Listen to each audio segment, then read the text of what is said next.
6 Coronation Street spoilers next week. Just when you think the cobbles have calmed down, boom, chaos erupts. Next week on Coronation Street, from the 26th of May to the 30th of May, 2025, revenge turns violent. A long-lost face shocks Theo to the core, and Jason Grimshaw walks back into Weatherfield at the worst possible moment. But why now? And what's he hiding? Oh, and Carl. He's not just lurking in the shadows anymore. He's got a scheme that could blow things wide open. And as for Carla, her quiet conversation with Lisa might just change everything. You do not want to miss what's coming. So before we unravel this week's 6 biggest Coronation Street spoilers, make sure you subscribe to the channel, hit that bell so you never miss an update, and if you're as shocked as we are about Jason's return, drop your thoughts in the comments below. Let's get straight into the drama. 1. Brody Michaelis breaks into Kit Green's flat. Brody's on edge as he listens to a message from his dad. Not long after, Kit heads home, only to find Brody wrecking the place. Turns out, Mick's been in touch and swears he's innocent, claiming it's all a police setup. But Kit keeps his cool. He tells Brody that, actually, the evidence points to something else, and reminds him that Mick has a violent past. That's when Brody loses it. He lashes out, shoving Kit straight into the wall, then bolts from the flat with his hoodie pulled up, just as Bernie and Sarah turn up. The next day, Lisa tells Kit that Bernie's given Brody an alibi. Fuming, Kit confronts Bernie, telling her she's either got to admit she was wrong, or he'll have no choice but to charge her with perverting the course of justice. But Bernie's not backing down. She tells Kit that Brody's family. That hits a nerve. Kit ends up confessing to Sarah that he once slept with Lou Michaelis, which means Brody might actually be his son. Later on, Kit offers Brody a deal. He'll drop the burglary charge, but only if Brody keeps himself out of trouble, so he doesn't end up like Mick. Brody's confused and confronts Bernie, wanting to know why she lied for him. But will Bernie finally tell him the truth about Kit? 2. Kit Green makes Mick Michaelis suffer amid plea hearing inside his prison cell. Mick's lying on the floor. He's been beaten badly.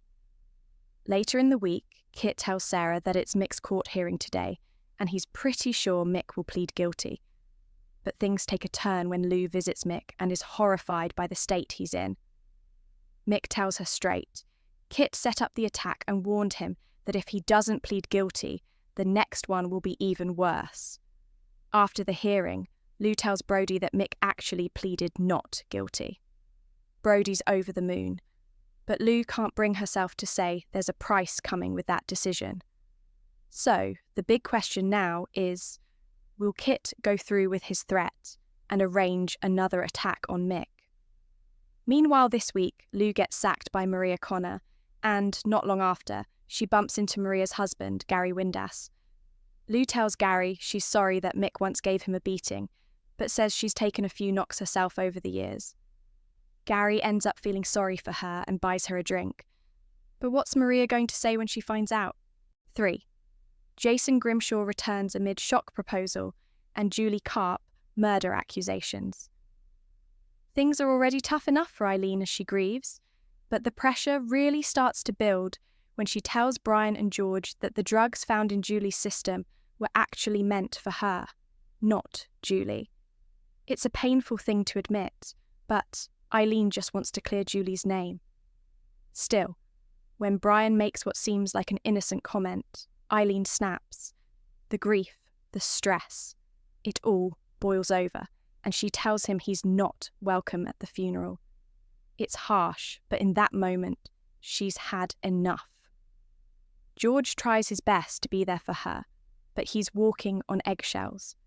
Every time he tries to help, it seems to backfire. Feeling totally out of his depth, he turns to Todd for advice. He just can't seem to say or do the right thing around Eileen. Then comes the funeral, and just when things seem to be settling, Eileen hands Brian a letter Julie wrote, but instead of bringing peace, it stirs up more questions. Brian wants to know why Eileen didn't mention that she's the sole beneficiary of Julie's life insurance. Eileen insists she only found out after Julie passed, but the damage is done. People start whispering. Tracy, never one to hold back, outright suggests Eileen planned Julie's death for the money, pushing Eileen to breaking point. The wake's ruined, emotions are flying, and Eileen loses it at George for how it's all gone wrong. But then, something unexpected happens. At the pub, the mourners play Julie's favourite game, and George takes his chance. He tells Eileen that his dream is to marry her. She's completely thrown, but before she can respond, Jason turns up out of the blue. His sudden return adds a whole new layer to the drama. What's he been up to all this time, and why now? 4. A blast from Theo Silverton's past arrives. Theo's feeling low after his kids don't turn up for breakfast like they'd planned. You can see it's really knocked him. Later on, he spots something on Todd's phone that clearly unsettles him. But what exactly has he seen? Then, things take an unexpected and disturbing turn at Julie's wake. A man called Noah walks into the pub and gives Billy a wave. Straight away, Theo makes a sharp exit. Outside, he tells Todd that Noah was involved in his conversion therapy in the past, and Todd's horrified. Now the big question is, will Todd call Noah out? And does Billy have any idea who this man really is? 5. Carl Webster makes dodgy deal. Ronnie Bailey introduces Debbie Webster to his old flame Fiona, and it's clear Debbie's not too happy about it. Ronnie tries to play it cool, saying Fiona's just a mate, and Debbie pretends she's not fussed, but she's got a plan of her own. She decides to give Ronnie a taste of his own medicine, dropping hints that she might have a new fella on the scene. Things soon kick off when Carl warns Ronnie to stay away, and even bans him from the hotel. The tension builds and the two blokes end up squaring up to each other.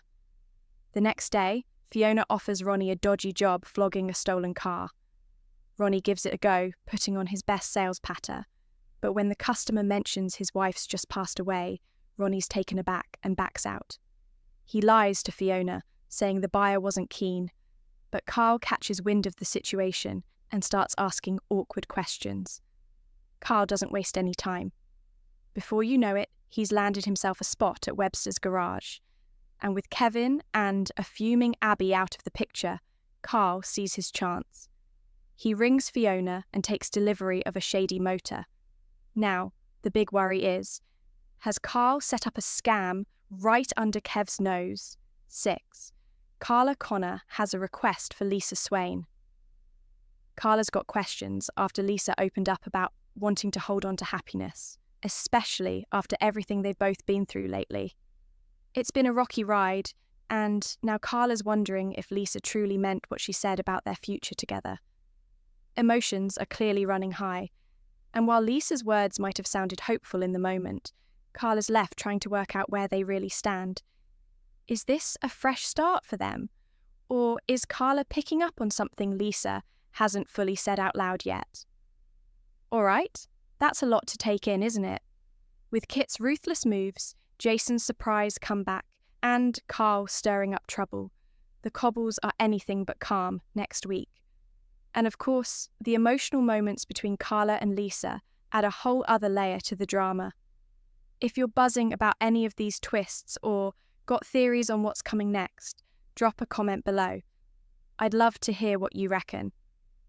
Don't forget to like the video if you enjoyed the spoilers, subscribe for all the latest Coronation Street updates, and hit that bell so you never miss a moment of the action.